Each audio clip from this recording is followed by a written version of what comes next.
Hi, welcome back to AutoReview, and I'm very happy I'm actually back. I'm very sorry for all subscribers and all the viewers who had to wait nearly a year, or actually more than a year, for a new review, but I am back, and we are back with something very cool, because it is something I have not tried yet. It's actually a hybrid. So we have this brand new 2016 Mercedes-Benz C350e. And the E is actually the one thing that tells you this is a hybrid. So, and before we're gonna do anything else, I'm actually gonna show you how to charge that car, because obviously it has a petrol engine in it and an electric engine. So, and because we are out of power, we need to get some charge. So, first thing that you will notice, and usually I try to start my review in the front, but we start in the back, so is the boot space. So this is the T model. T model means basically with Mercedes, it is the combi version or the estate wagon. Just behind here you can see it says plug-in hybrid. Usually the boot space is flat and you have the spare wheel below it. However, here it is actually 4 centimeters higher, so you have a little step here, and below that one you'll find the cables. So we have some information on the charging. You have a wall plug for home. Let me show you. This is the one that you use at home, and you need to basically convert it to 220 volts, which you put here.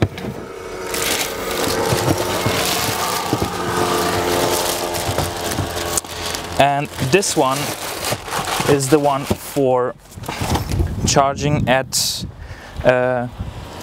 wall plug, which is a wall box which you can use basically in your house. If you want to install one, it's 1,250 francs plus the electrician to install, and then you obviously can charge much faster. So there's two ways of charging. Obviously, new opening, it's in the bumper. You have the plug in here, which you take the bigger end of it, you put in here, and the smaller one goes into the wall. And that's basically in. So it starts charging. One important thing to know is, obviously you can unplug the cables. However, if you lock the car, it locks automatically both plugs as well, both ends of the plug. So it will charge the car while you're away. With the wall box, it takes approximately 2 hours to charge it from 0 to full, and with the normal 220 volt which you have at home, it would take approximately 7 to 8 hours. But that's it for now. Let me close the boot. We'll start in the front, or we continue in the front. We didn't start. We continue in the front, and then I show the car as usual. The front seats, back seats, the boot space you've seen already, and then we hit the road and I'll tell you what I think about the car and the whole concept of a hybrid.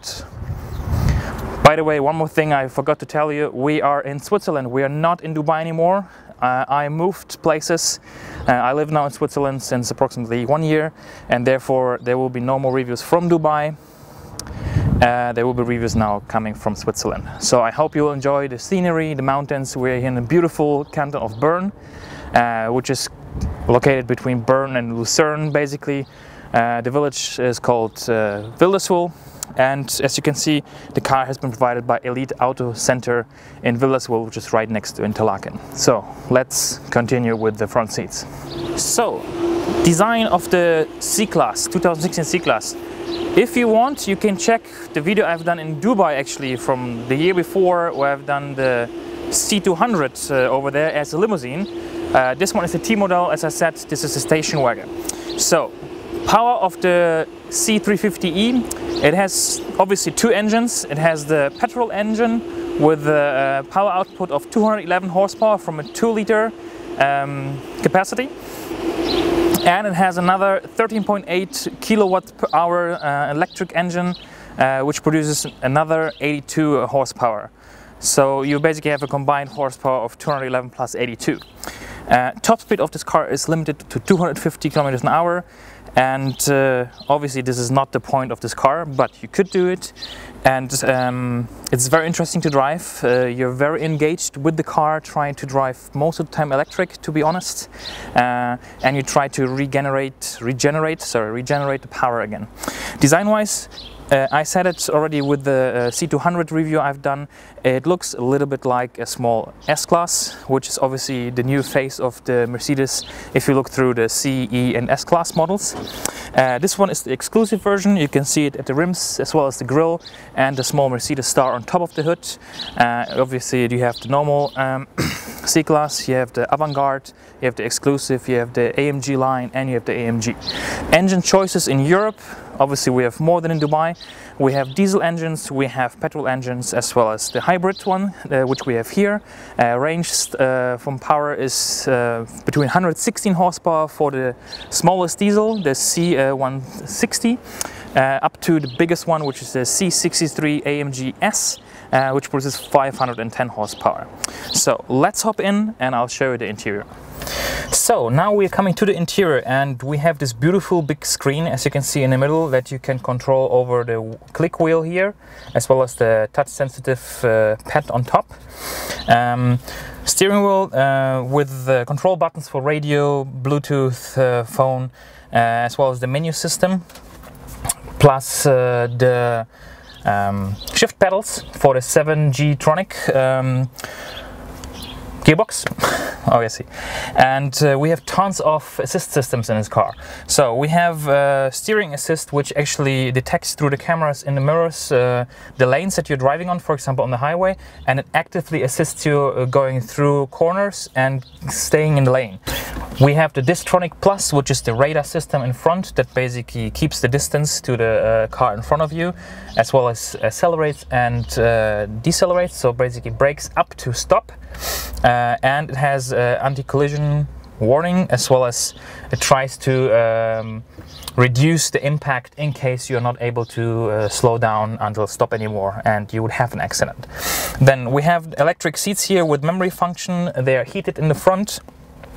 Electric mirrors, obviously heated as well. We have automatic lights. I said we have the rain sensor. The sensors are on top here. Then one very good feature is the SOS function, which is the button over here in the middle.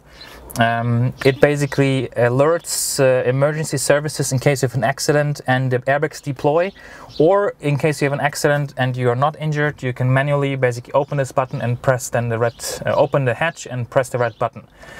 You can call information, as well as in case you're, for example, somewhere on vacation and you have an issue with your car, you can call and they basically do a check over the car system and see if it's safe for you to continue driving or if you should go to the next dealership. The car as well communicates with the dealership in regards to service intervals, and if there needs to be a service done, it informs the garage 35 days in advance, and then it informs you 30 days in advance, and you will get a call from the garage to schedule an appointment as well for you. Then what else do we have? We have obviously a start-stop, it's a keyless go system. We have a compartment in the middle here which fits the phone. It's a non-smoking version, so basically you don't have an ashtray, but a lot of space to put stuff. A 12-volt power socket here.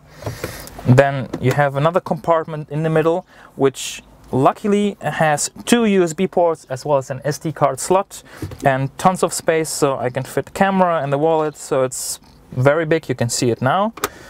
Glove compartment is a little bit difficult to get to. You have to grab from top, but it's sufficiently big. However, you should leave maybe the manual of the car at home. However, I cannot see any cup holders in the middle of the car. And this one is not a cup holder, obviously, but you have the ones in the door bins. Door bins are very big and spacious. We do have illuminated mirrors on both sides, and we have as well a cover for your glasses or sunglasses if you need them. The mirror automatically dims itself, and that is pretty much it from the front. So let's hop in the back and see how much space we have, and then we drive. Okay, so in the back, as you can see, the seat in the front is set up for my size, and I have really a lot of legroom.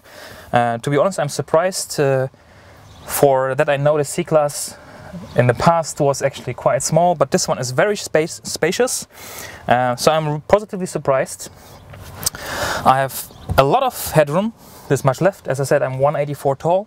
The seats, obviously I cannot adjust them. I can only fold them 2/3, 1/3. Then we have electric windows, we have speakers in the doors, we have some space in the doors to put as well bottles and some small stuff. A little compartment here.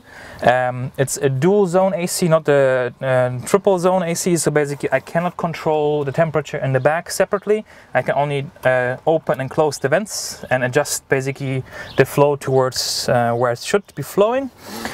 Then we do have ISOFIX on the outer seats, so left and right. The middle one has no ISOFIX, and obviously because the tunnel is quite high, it would be difficult for someone to sit for a longer period of time if it's not a child. Then what I always like, especially when I'm driving in the back, which is pretty much never, but it's an armrest. And other than in the front, we do have cup holders in the back, which is something nice, and you can open as well only one or two, plus a little compartment in the middle. Which is always very nice. The headrests actually go sufficiently high. I've seen in other cars where actually it's very low, it basically goes up to here. So the height of the passengers in the back is limited. Here it is good. And we do have as well a button over here, which you can see. We have one in the boot that you can open the seats and fold them down, and we have one on each side in the passenger side as well, which is good, so you don't have actually to reach in the back or basically do something. So this is electric, you just push the button and it jumps to the front. So that's it from the back. As I said, very spacious, very nice. The boot you have seen already, and now finally we can hit the road. Okay, so now let's hit the road, and for that you have to put the gear in. That's the problem, we actually get into an electric car or hybrid car. It's like that. You don't hear anything. It's pretty much silent. The only noise coming is that is coming is from the wheels and from the wind, because you don't hear anything. So you should be able to see on that display, or on that camera, this display. And now we're gonna head direction into the mountains. And the maximum torque actually is at 1200 RPM, thanks to the electric engine. So you can see now we're driving purely electric. We have 99% of the battery left, and it tells me 26 kilometers. Realistically, it's not 26 kilometers, it's gonna be something around 15-ish. Yeah. Yesterday I actually went from Interlaken to Grindelwald and back. The whole trip was more or less 50-something kilometers, and out of that I was driving 36 pure electric. Why is that? Because I was going up and I was going down. So up, obviously I had the petrol engine helping me. Down, I was recuperating and getting the energy back, and therefore it basically equaled out to an average fuel consumption of 5.2 liters yesterday. So now it tells me I have 1 bar gone from the fuel consumption bar, and I have 25 kilometers electric left. So I have 489 plus 25 electric.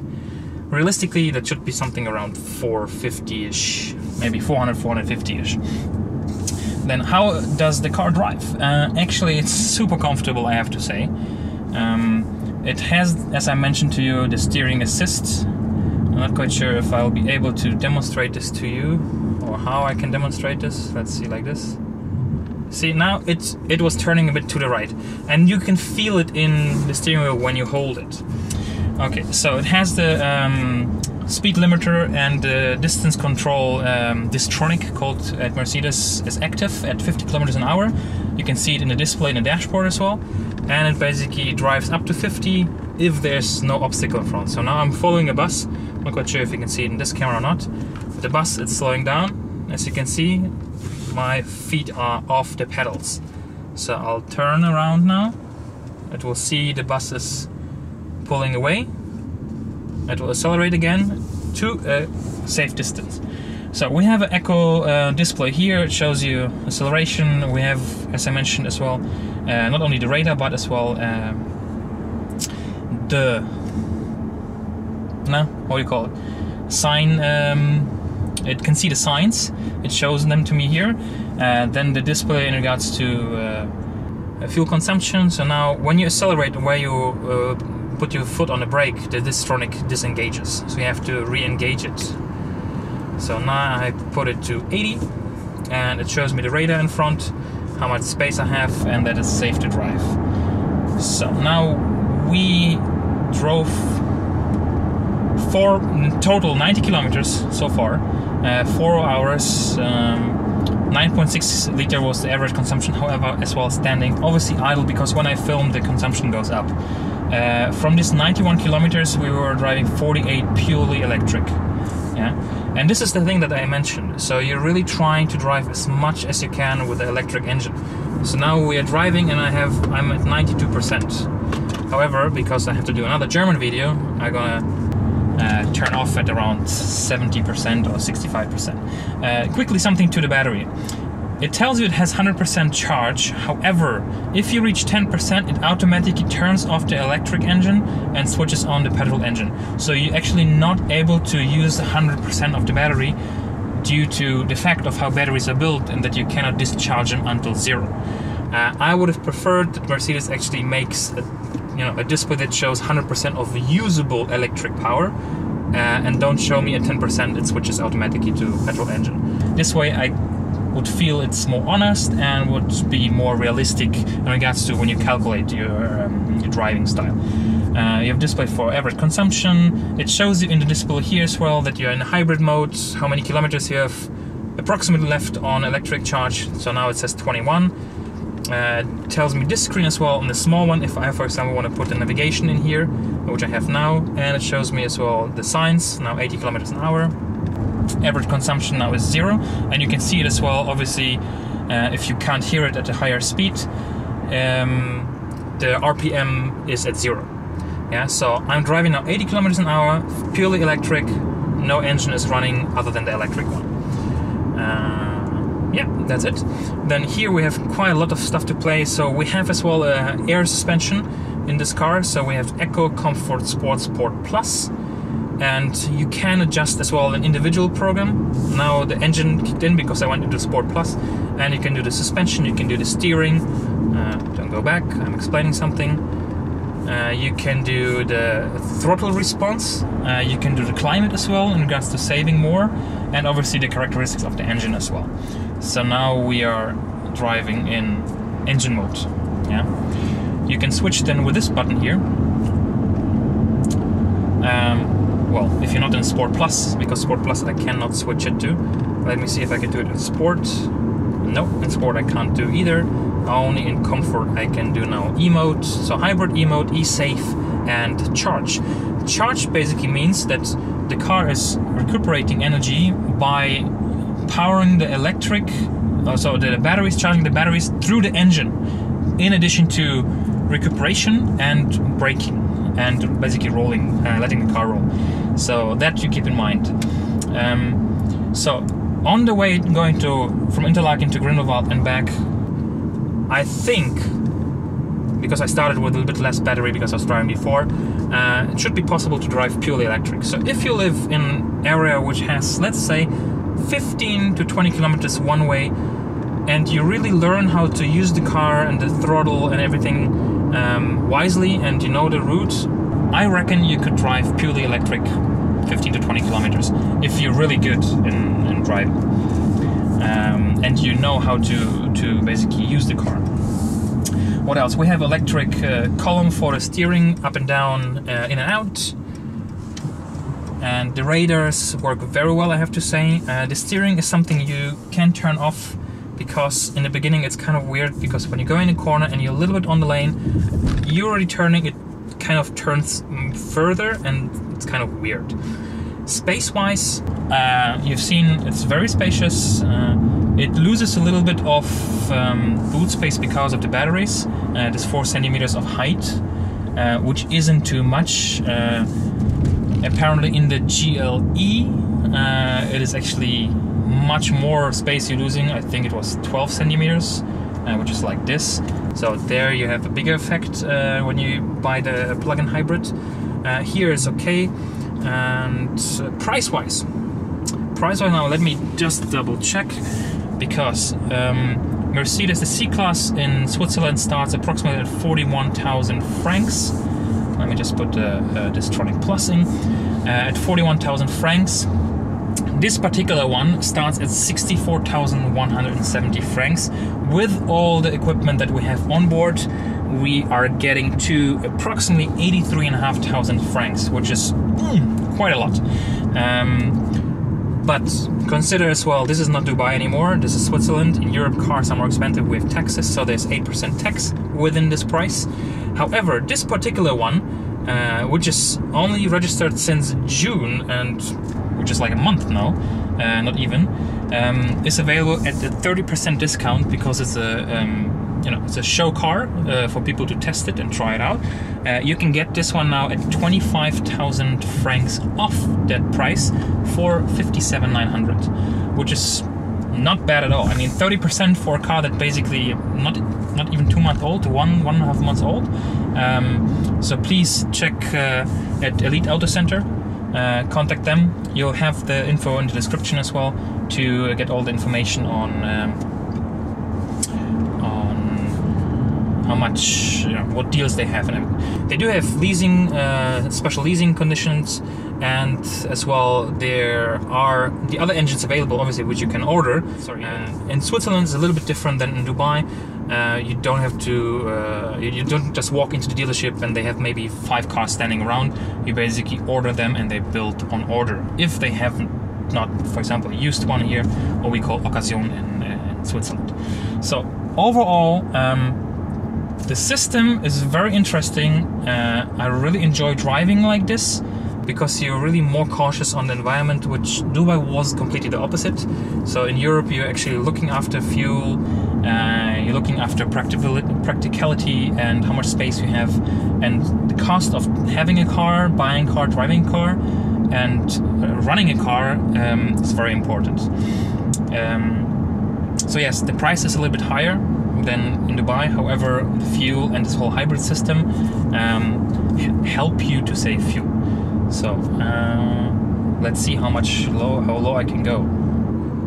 Now we are close to 100 kilometers. Average consumption is 90. Just as I said, I was trying it out as well, the power, because now listen. Let me just show you something. Now, if I put it in E mode, let me just go back to this display here, because I want to see the energy. So we are driving now in electric mode. When I push the pedal to a certain point, I feel a little bit resistance. So we're still electric. If I push it full through, you can see boost, it becomes red, and the engine kicks in after a split second. Yeah. So now you see again it's charging. It shows you constantly how this works. It is really interesting. I really like it. I would prefer the batteries to be a bit bigger, so you have a range of realistically maybe 50-60 kilometers, which then would be something for people who drive to work a little bit more than just this 5-10 kilometers, because obviously this is not good for a car if you drive short distances on and off. One thing, however, that I'm missing here is I don't see the engine temperature. So I don't see if the engine is warm or not. It just shows me electric power on the bottom, eDrive, charge, and that's it, fuel gauge, but no engine temperature. So this is something I'm used to from a petrol engine or even a diesel engine, just to see if the engine is warm. Here the system does everything for you. Let me turn off because I want to charge the batteries. I have to make the German video as well. So okay, so I hope you enjoyed this little review. I'm happy to be back. We're gonna do more videos with the Elite-AutoCenter, and they do not have only Mercedes, they do as well have Ford. So coming from Ford, I owned the Ford myself, and we've done a few of them in Dubai as well. Obviously Mercedes we've done as well. There will be Ford reviews, and I'll try to see if we can at one point get obviously more manufacturers to lend me the car so I can continue these reviews. So thank you very much. Subscribe, like, share, leave the comments below, ask any questions, what I think maybe about the car, which I haven't said in the review. In general, it is a very nice car. Obviously Mercedes are nice cars, and this system of hybrid and petrol engine is something very interesting. I think this is the future, on the way to pure electric cars at one point.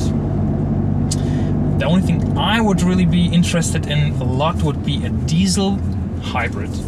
I'm not quite sure if this is technically possible or not, but actually combining the fuel efficiency of a diesel engine with the electric power and instant torque of an electric engine, that would be something very, very interesting. But that's it. So thanks for watching. Subscribe, like, and share. Stay tuned. There will be more videos coming again. And thanks for watching. Bye.